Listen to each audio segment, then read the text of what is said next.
मेरे प्यारे देशवासियों, नमस्कार। 75वें गणतंत्र दिवस की पूर्व संध्या पर मैं आप सभी को हार्दिक शुभकामनाएं देती हूँ। जब मैं पीछे मुड़कर ये देखती हूँ कि विपरीत परिस्थितियों के बावजूद हमने कितने लंबे यात्रा की है, तो मेरा हृदय गर्व से भर जाता है। हमारे गणतंत्र का 75वां वर्ष कई अर्थों में देश की यात्रा में एक ऐतिहासिक पड़ाव है। ये उत्सव मनाने का विशेष अवसर है, जैसे हमने स्वाधीनता के 75 वर्ष पूरी होने पर आज़ादी का अमृत महोत्सव के दौरान अपने देश की अतुलनीय महानता और विविधतापूर्ण संस्कृति का उत्सव मनाया था। कल के दिन हम संविधान के प्रारंभ का उत्सव मनाएंगे। संविधान की प्रस्तावना हम भारत के लोग इन शब्दों से शुरू होती है। ये शब्द हमारे संविधान के मूल भाव अर्थात लोकतंत्र को रेखांकित करते हैं। भारत की लोकतांत्रिक व्यवस्था लोकतंत्र की पश्चिमी अवधारणा से कहीं अधिक प्राचीन है, इसीलिए भारत को लोकतंत्र की जननी कहा जाता है।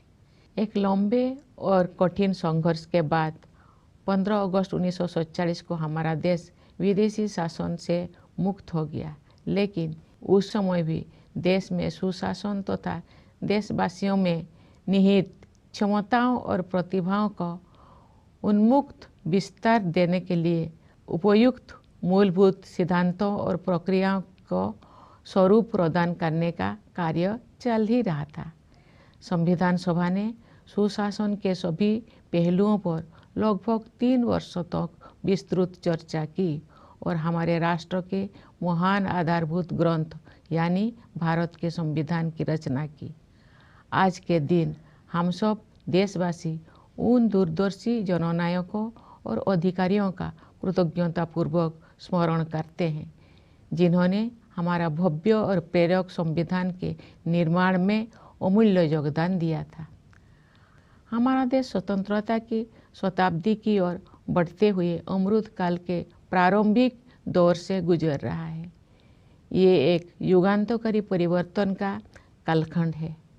हमें अपने देश को नई ऊंचाइयों तक ले जाने का सुनहरा अवसर मिला है। हमारा लक्ष्यों को प्राप्त करने के लिए प्रत्येक नागरिक का योगदान महत्वपूर्ण होगा। इसके लिए मैं सभी देशवासियों से संविधान में निहित हमारे मूल कर्तव्यों का पालन करने का अनुरोध करूंगी। ये कर्तव्य आज़ादी के 100 वर्ष पूरी होने तक भारत को एक विकसित राष्ट्र बनाने की दिशा में प्रत्येक नागरिक के आवश्यक दायित्व है।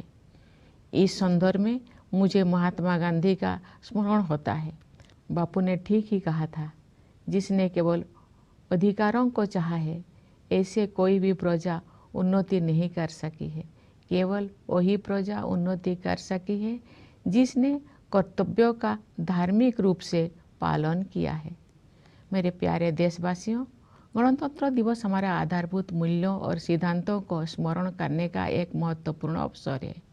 जब हम उनमें से किसी एक बुनियादी सिद्धांतों पर चिंतन करते हैं, तो स्वाभाविक रूप से अन्य सभी सिद्धांतों पर भी हमारा ध्यान जाता है।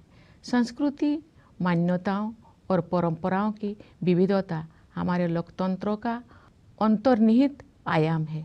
हमारे विविधता का ये उत्सव समता पर आधारित है, जिसे न्याय द्वारा संरक्षित किया जाता है। ये सब स्वतंत्रता की वातावरण में ही संभव हो पाता है। इन मूल्यों और सिद्धांतों की समग्रता ही हमारी भारतीयता का आधार है। Doctor B.R. अम्बेडकर के प्रबुद्ध मार्गदर्शन में प्रवाहित इन मूलभूत जीवन मूल्यों और सिद्धांतों में रची बसी संविधान की भावधारा ने सभी प्रकार के भेदभाव को समाप्त करने के लिए सामाजिक न्याय के मार्ग पर हमें अडिग बनाए रखा है।